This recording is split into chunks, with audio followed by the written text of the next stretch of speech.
Good day, good morning, or good afternoon. I see that all the participants are coming in and joining the webinar. So I would say let's kick it off. I would like to start with a confession. The phrase from tier 1 to dust is currently everywhere.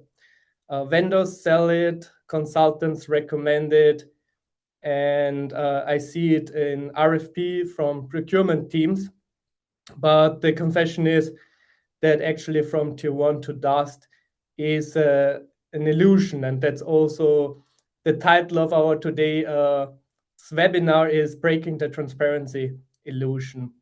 And I don't say this because I want to be controversial, but I say that because I have talked with a lot of customers, potential customers, and I work together with a lot of companies from automotive and on manufacturing to work on the transparency of supply chains. And what I have seen, or what potential customers also told me, is that they have worked on yearly projects in 18 months, mapping the supply chain, running, building up control towers, running behind suppliers to get back the information. And then they had a major disruption hitting in their tier 3, and they missed that one, and they were blind. And that's why I invited one of our customers, Magna, Lorenz Kuchler and Jill Di Carlo, to talk and to bring us behind the curtain and to talk about how they are living supply chain transparency and how they are handling that topic at Magna. My name is Stefan Langbauer. I am president for North America for the company Prewave. But before I introduce the company, I would like to introduce who is here. We have 152 attendees. I currently see more and more are joining. 50% of them are roughly customers and 50% are non-customers. So very excited also to hear questions from non-customers.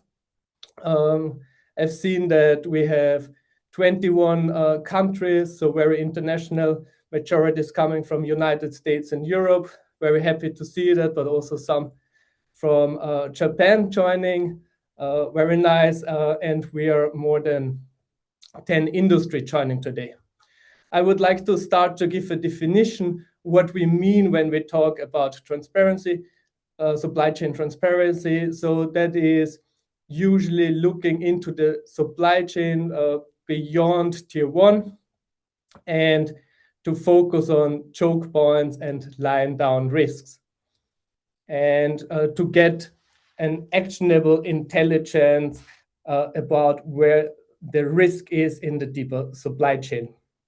What we will cover today is that why 100% traceability is often the wrong target, what useful transparency actually should look like, and why is it very key to balance control versus supply chain transparency and completeness.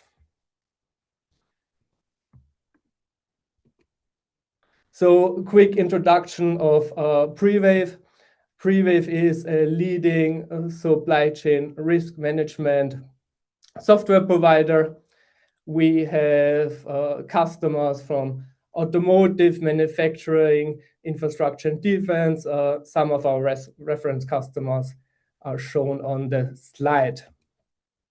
And I would like to kick off the webinar with a question to the audience because we want to keep this very interactive and already look very much forward to your questions. And I would like to ask the first question to the audience, which is, what is your primary objective with tier N transparency? And in a second, you should see a poll showing up, which you can answer.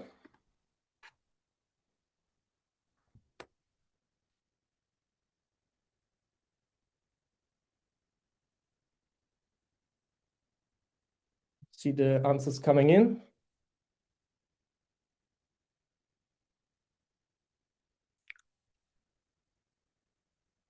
I will give you like 20 more seconds to answer the question. Let's see, still people are voting.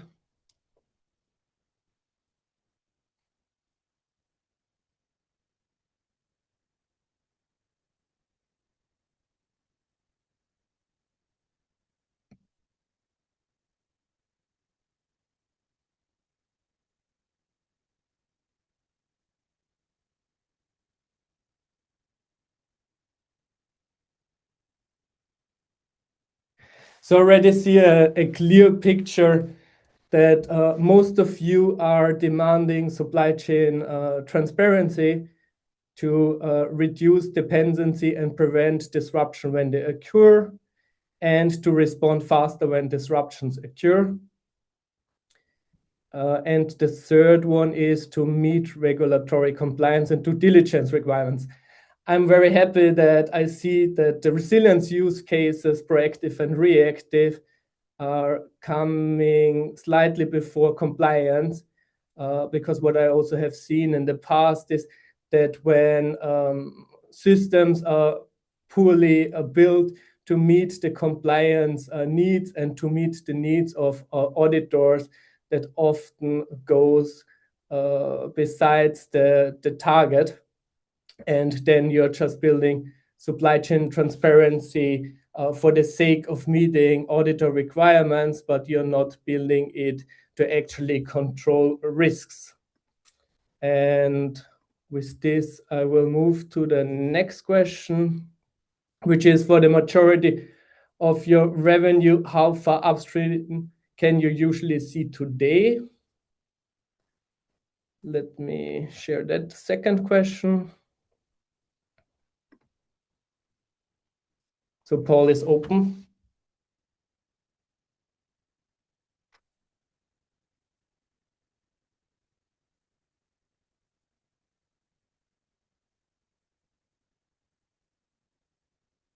Okay. So what I'm seeing here as the answers are coming in, that most of you are indicating that up to now they're seeing up to the tier 1. We have 65% here, and some of you see up to tier 2. No one have clicked from tier 1 to dust yet. So that's what very similar result that we see also in the market. I'm a bit surprised that not more companies have clicked, that they are seeing further into the deeper into the supply chain, because most of the sustainability but also resilience risk are often not within your tier 1 but deeper in the supply chain. So it is good to have transparency there as well. So with this, I would end the poll. Let me just check how I do that. Good. So tier transparency is, and that's the main point of this slide, that what's key is that tier transparency is creating value only if it improves something, like if it's improved resilience, if it improves compliance, or if you make better sourcing decisions with it. And the key word here is the only if. So tier transparency, and that's also our main key point in today's webinar, is not a sake by itself, but it should follow an objective, whether it be improving resilience, improving compliance, or improving sourcing decision, or in the best case, all of those three. And with this, I would like to hand over to you, Jill, also with the question for what is Magna using to end transparency and what you are improving with it. Sure. So thank you for having us today and kind of sharing our example of a use case that we've used at Magna. So what we're sharing is a practical case and how we approached an AI-driven tier-end mapping. It was a way to solve real transparency and compliance issues in our supply chain. So these are the goals that we had in place with this case study that we've worked on with Prewave. The first goal of the case was compliance. We're operating in an environment where regulations and customer requirements require insight beyond the tier one. The specific example that we're going to highlight was a customer request on tier-end mapping and really getting down to the mine or to the dust. And so that was the first goal of the case. The second goal was to push upstream to tier 4 and beyond, where we typically lose that visibility. I think right now at Magna, we have visibility for sure into our tier 1s and in some cases tier 2s manually. But we kind of lose that after tier 2. So by using AI, we explored how much of an upstream supplier landscape could be identified and validated without going through surveys and emails to sub-suppliers. The third goal was to compare the limitations of AI with a manual supply chain mapping. So this case wasn't really about replacing human experience, but understanding the strengths and the weaknesses of both AI mapping and manual mapping. And then finally, we really wanted to understand the challenges and be honest about them. Upstream supplier data is fragmented and sometimes outdated. And so, what Lawrence will talk about is AI doesn't magically fix that, but it does help us prioritize and focus on continuous improvement. So Lawrence is going to talk a little bit more deeper into the case study and provide more details. And then I think at the end, we'll have some questions and answers on the case study specifically, and then any other questions you may have. So I'm going to hand it off to Lawrence to go through the specifics around the case. Perfect. Thank you, Jill. As Jill already mentioned, with this case study, we tested Prewave's new TN logic to address the pain points of traditional manual TN mapping. But what are the three main issues of manual TN mapping? Right now, our three main issues are, first of all, the datasets. Datasets age quickly, and by the time we align, the picture already has changed. As an example, product requirements changed, and so also our suppliers. So we also have to adapt our supply chain mapping as soon as possible. And this is very good with AI TN mapping. Then we also have the complexity. The complexity explodes beyond the tier 3 and tier 4, and the transparency drops. As an example, for a specific supply chain analysis, we had on tier 2 level around about 40 suppliers. On the tier 3 level, already 280. And on the tier 4 level, over 800. And this is much manual work without an AI behind that. And the third and last issue is that critical signals can be missed and stay hidden with manual TN mapping. Suppliers often don't want to share directly every supplier in their chain. There are different reasons for that. Suppliers with a risk, for example, or also strategic suppliers. But at the end, some suppliers might be left out, and this is making the risk detection much harder for us. As well, we can all see that the supply chain environment changes very fast, especially in the automotive sector. So manual mapping often reaches its limits in this context. This case study showed us how enhanced AI can support us with our TN mapping and to work faster and also to reduce our manual effort. Furthermore, this approach also helps us directly to reduce all the issues I mentioned right now, and you can see on the slides.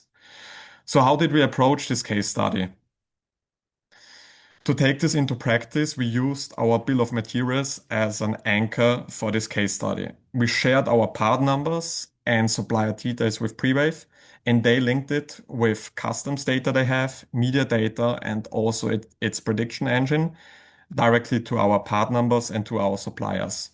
With the POM as a context, we were able to filter out the generic non-product specific paths that often unguided AI mappings or manual mappings have.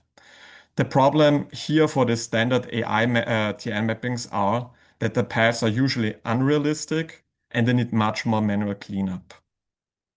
So at the end, by connecting our PAM information to the AI, we got an early and credible view of our product-specific supply chains without waiting of data or information from our tier one suppliers. So as you can see, we got fast results from Prewave. I would say around about 2 weeks after we sent our POM to Prewave, and this is much faster than a normal or traditional TN mapping needs. I would say to sum it up a little bit, TN analysis or AI TN analysis like that doesn't give us a perfect map or 100% certainty about risks. It's not the final truth, but it's a strong early signal that goes hand in hand right now with the dynamic market and also with the dynamic supply chain environment we currently have. It gives us an early view of potential risk and bottlenecks that we can act on. It supports our manual investigations and our risk mitigations plans that we have at Magna. When supplier or product relationships change, we can get an easy and a quick overview or preview and see likely new supply chains that let us act early, so we don't have to wait, as I already mentioned, for information from our tier one suppliers or manual disclosures. I would say for now, we treat these outputs as a strong indicator. These indicators guide us on where to validate, ask for evidence, and dig deeper in our supply chains. This helps us not only to spot risks sooner, so that we can also remove them as soon as possible from our supply chain if they are real risks for us. Looking ahead, supply chain mapping will keep improving with richer data, smarter models, and also a tighter integration into our day-to-day decisions. Good.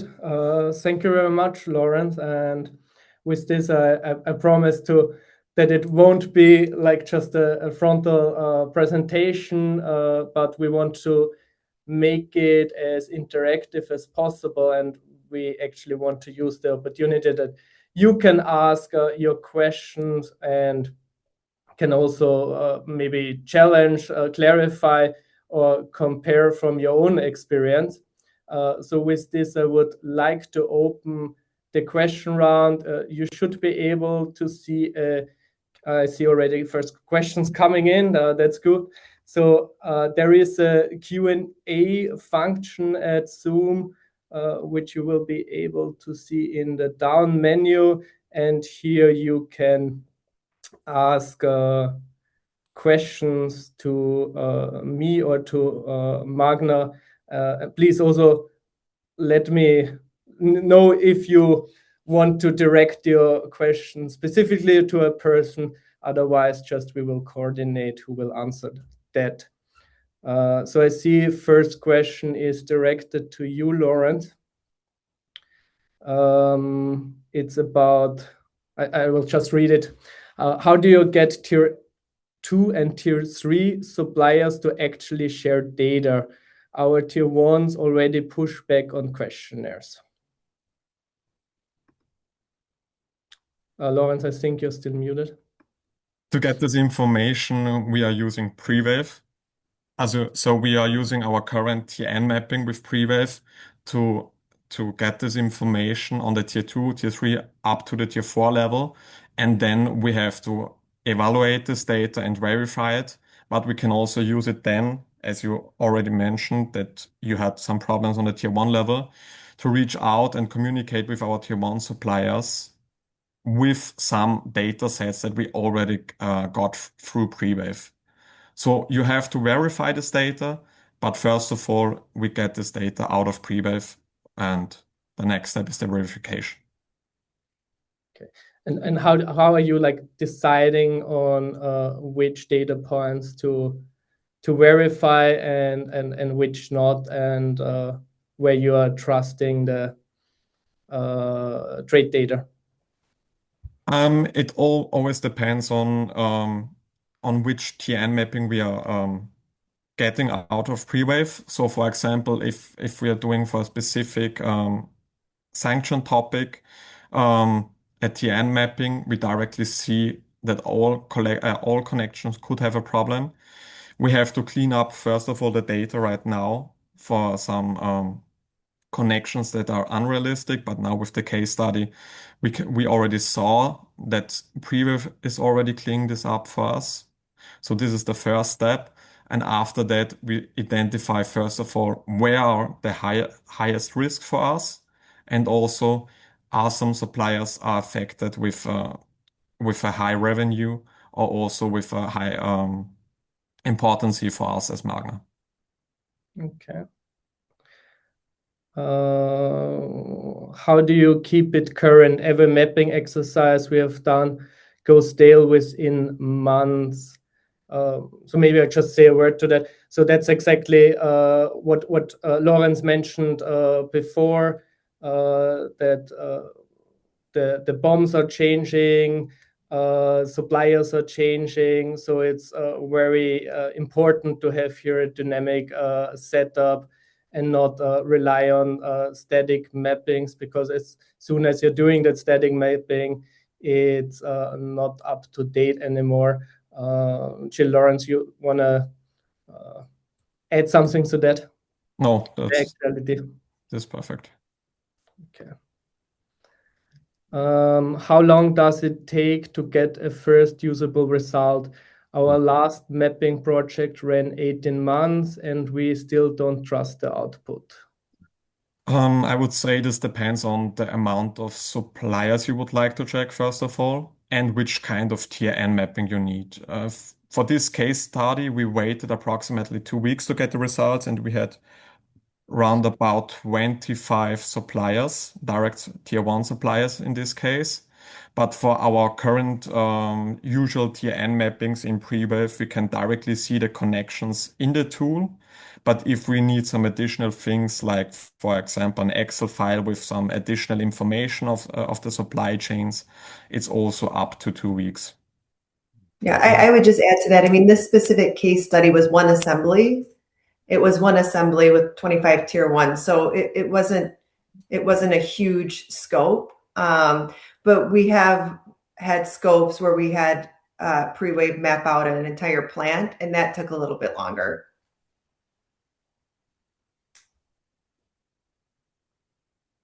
Good. That's maybe a follow-up question to you, Jill. It's about measuring the ROI. Our CFO will ask what we avoid, and avoided costs are hard to prove. How do you measure return on investment? I can also take that. Yeah. Why don't you then? Yeah, I'll think about that. So I think that comes to the question, like that it's true that it's avoided costs are hard to prove, but also currently now organizations are paying a lot of money on resilience, and that money comes into extra stock that they're holding, and expedite shipments or dual sourcing that they need to do. So there is a lot of money that are actually right now going into resilience. We refer to that as the hidden resilience budget. And if you want to know more about how to calculate that resilience budget, please feel free to write me after the webinar, and I can share material on that. I would say that's a tough question to answer. I mean, we use a few different functions in Prewave beyond the tier one mapping that I think easily could prove an ROI by knowing industry disruptions prior to the rest of our facilities and getting plans in place. But I think that scope is much larger with the different packages that we have from Prewave.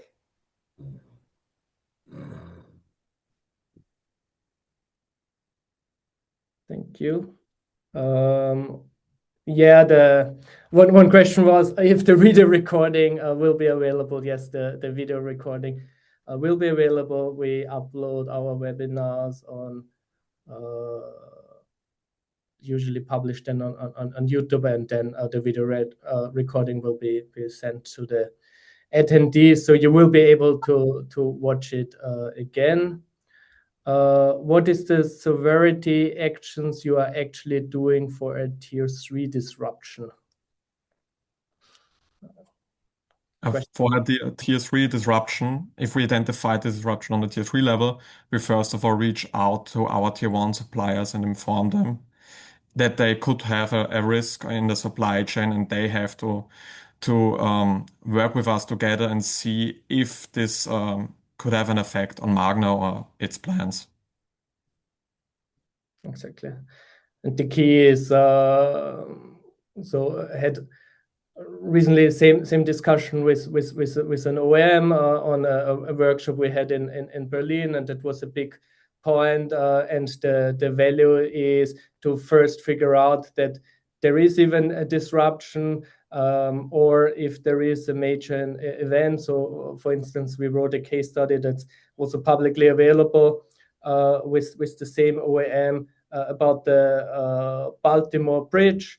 And here the key was to know where the system, if you are affected in the first place, and which of your suppliers are affected in the first place. And the value we brought here is to reduce the number of initially suspected suppliers from 400 to, I think it was something between 10 and 20.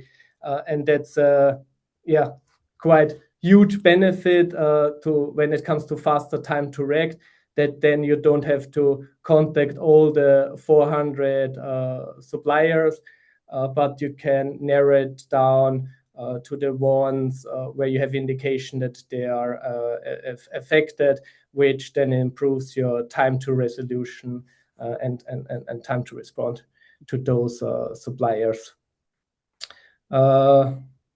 Maybe a question to you, Jill. Why did Magna choose Prewave over other providers? Yeah, that's a loaded question. I mean, we have evaluated other providers, and we ended up staying with Prewave. I think Prewave does a good job with a lot of their alert systems, and their knowing about industry issues before kind of other suppliers know about them. That was a big selling point. But I mean, that is a tough question. But I think in general, a lot of the companies do the same thing. It's just more of what Magna was looking for in a provider that we decided to stay with Prewave. But they're all very similar. They just have their own unique angle to certain things.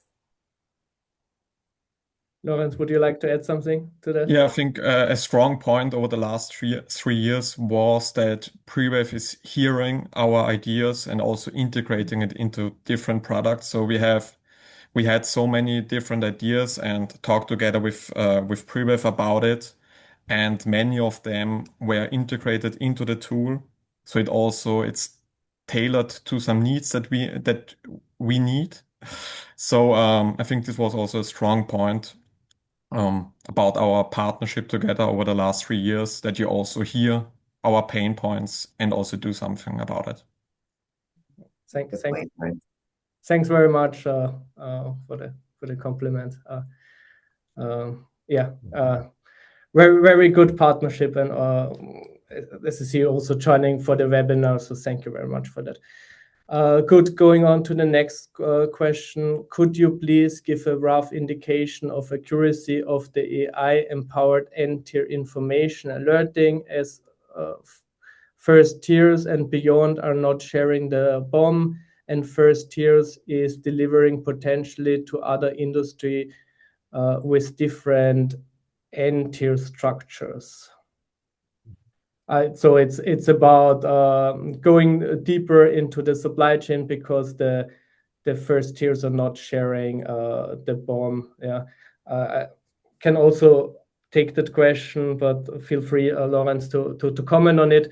So what we have done is we have a database of generic BOMs, and with those we are filtering down the TN map and the results.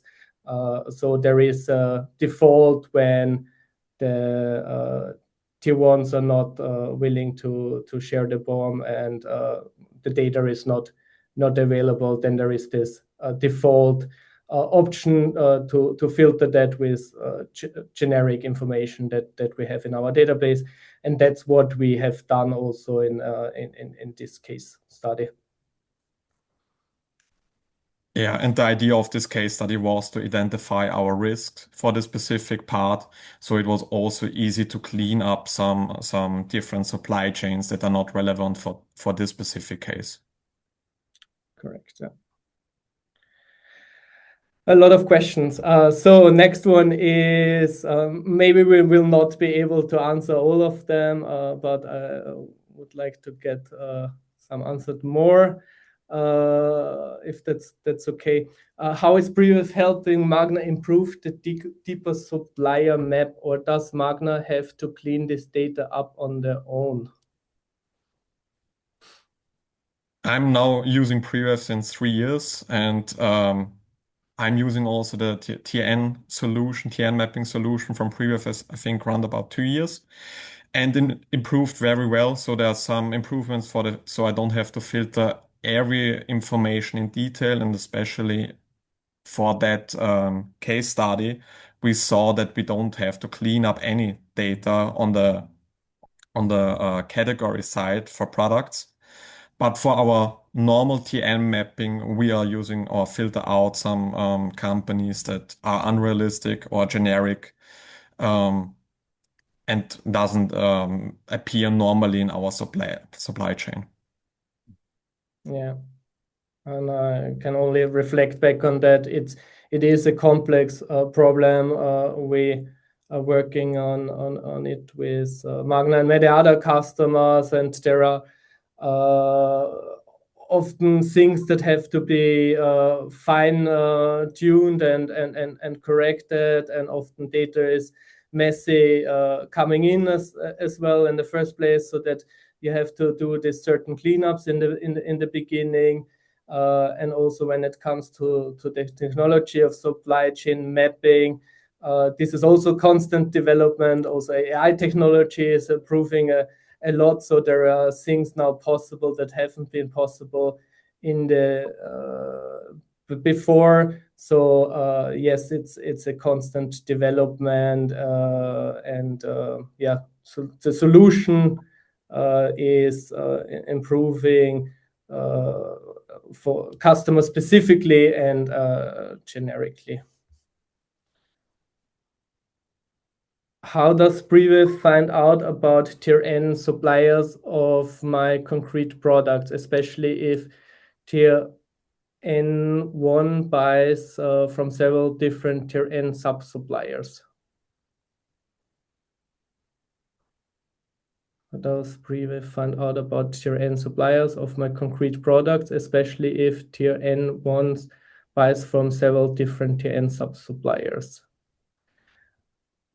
Should I take that? Or I can Yeah, Oh, yeah, take it, please. So we are using different data sources. So we are combining primary data with publicly available data, including sources such as trade data, media data, as well as prediction, and then we are fusing all those data together and filtering it with BOM level information to get to the supply chain graph. should we expect a high percentage of false positives in automated mapping? What was the percentage in the Magna example? That's a good question, maybe to you, Lawrence. So it's about Yes, also I cannot directly share how many false positives we have had in this case, but we had some, and we verified them together with our tier one suppliers. But it wasn't that much that we expected. I think we always have to see AI supply chain mapping always as a strong indicator, but not as 100% accuracy. So this is how we are using currently Prewave, and it's getting better and better. And hopefully now with the case study or with the combination with PAM data and the custom data and the different data you have, we reduce the amount of false flags. But I would say there's always a wrong supply chain it's not possible to have 100% accuracy with AI supply chain mapping. Thank you, Lawrence. So next one is, do you request feedback from a direct supplier when a sub-supplier is potentially affected from an incident? Can you please repeat that question? Do you request feedback from a direct supplier when a sub-supplier is potentially affected from an incident? Yes. We ask the tier ones if it, depending on the severity of the incident, to verify and reach out and see if they're going to have an issue where they could stop shipping or whatnot. But yes. So you're not going directly to the indirect to the sub-tier supplier, but you're going via the direct supplier. Correct. Yes, and this is also what I usually see. So I haven't seen the opposite yet.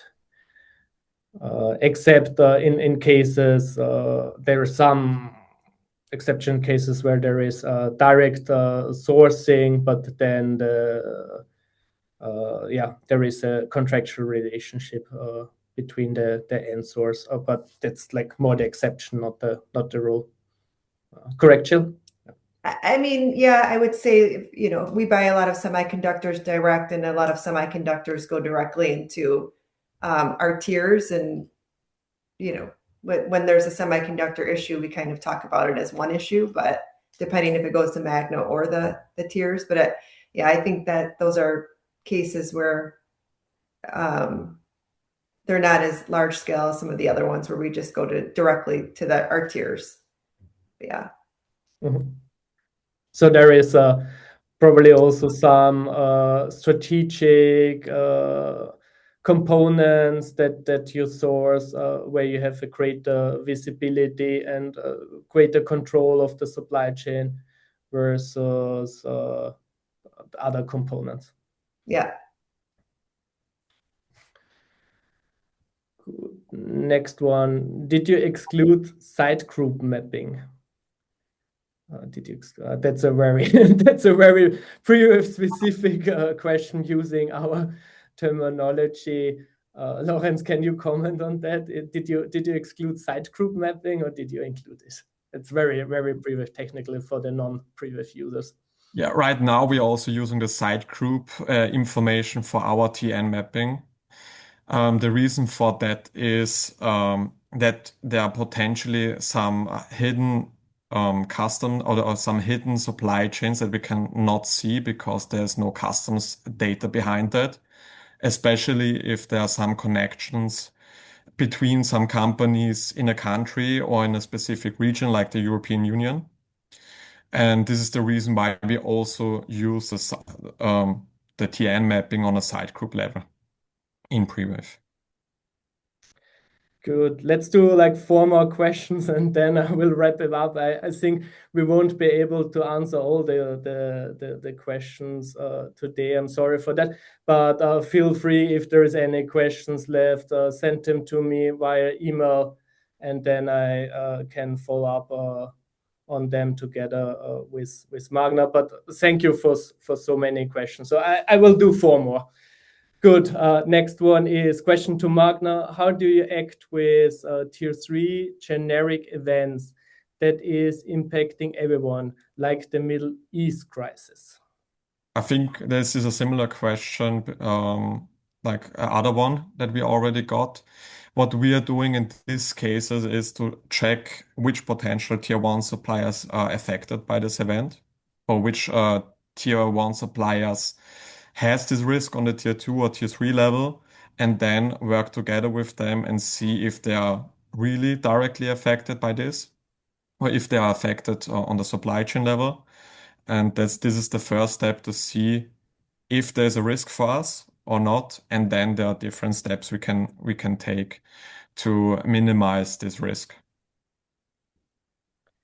So the next one, it's also a very Prewave specific question. So sorry for the non-Prewave users. So what you can do in the Prewave system, I have to explain it a bit, is that you can set certain probabilities, how many potential suppliers you want to exclude or include. So there is a lot of possibility of settings, and you have to be a bit of an expert user sometimes and know exactly which result you want to have. It's the tool for power users. So they're asking which Prewave probability did you use for the automated mapping? I think we played around with different ones, but decided for 50%. Was this the what are you usually using like for this specific case study? Yes, but normally we are going up to 80%. 80%. Okay. As you do not have the BOM of your suppliers, how can you check that the suppliers are part of your supply chain? We had this question already, so wouldn't repeat the answer here. Let's do one last one. And tiering can generate many alerts and lots of noise. How Prewave helps you in focus your attention where really needed? That's a good last question. Yeah, I think as already mentioned, it always depends on the risk we are working on. So if this TN mapping is specifically for one risk, we directly know which are our exposure suppliers, and Prewave also offers often for some specific events some data collections where we exactly know which exposure companies we have. As you already mentioned, the Baltimore Bridge topic, then Prewave created a collection with companies that could be or are directly affected by this event. And then we can use this data to do our TN mapping in Prewave.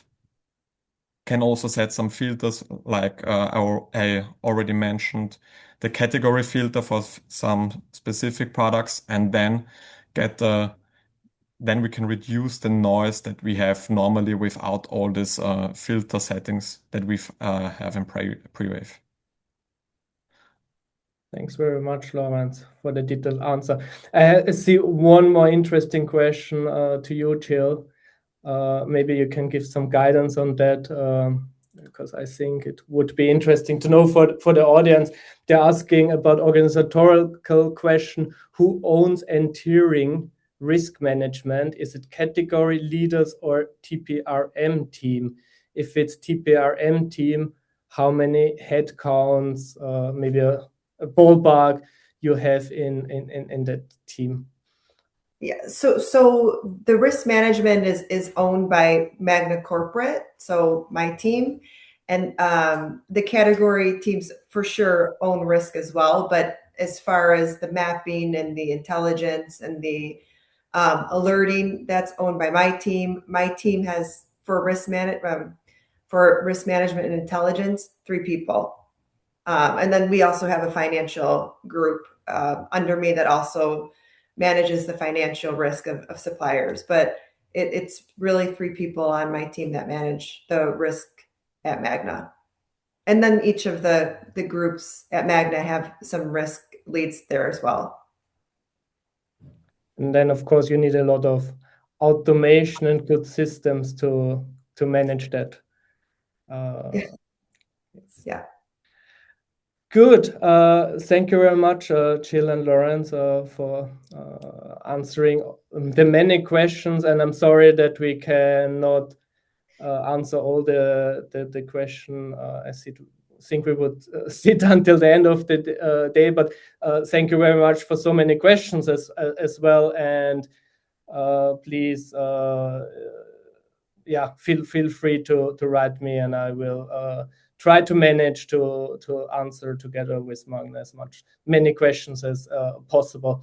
I would like to wrap up today's webinar with a short summary slide, and then two call to actions where we can continue discussion.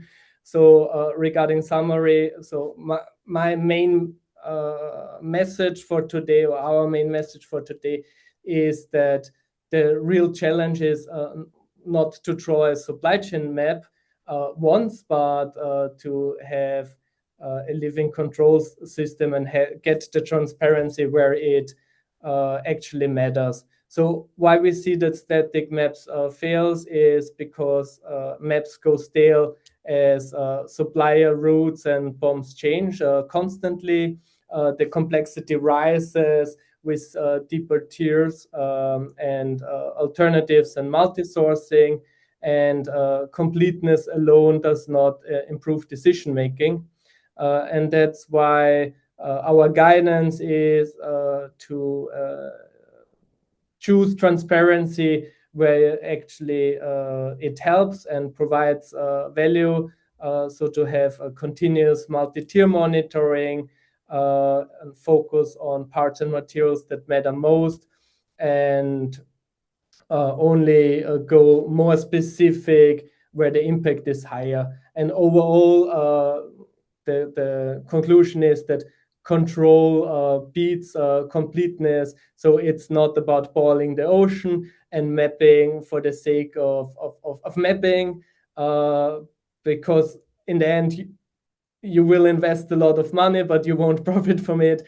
But to think what you actually want to reach with it, and focus on the control and on a living control system, an active risk management system, and look for the way that works best for you to control the risks and get the value out of process and systems. I would like to end this webinar with two call to actions. First one is that if you got interested and would like to try it out for the potential customers, but also for our existing customers, you have here a QR code which leads to one of my colleagues. He brings me into the loop, and let's have a conversation how we can map your supplier exposure for any of the use cases that you might have. Might it be geopolitics, ESG, and financial risks? And we can start with one particular product, and you can test it yourself. And the second one is I would love to meet you all in person. I think it's always a bit difficult to have such conversations and answer questions when you don't see the audience, and hence I would like and even prefer to have this discussion in person, and would like to get to know you in person. So we have like two events that are upcoming, one for our US colleagues. We have an exclusive event that is our Prewave Connect in Detroit, and on June 25th. So if you're interested, please scan this QR code and you can apply for it. And I will promise you, I will send you the invitation if accepted as fast as possible. And then there is an open event where anyone can register, and that's our flagship event. It is in Vienna, so sorry for the US colleagues, but it's a beautiful opportunity for visiting Europe, and especially visiting Vienna. Very beautiful city with a lot of history. Can highly recommend it. you have some time also to plan the travel. It's on October 7th, and it will be in Expedithalle, and we will talk about the future of supply chain risk management, resilience, and especially in combination with AI.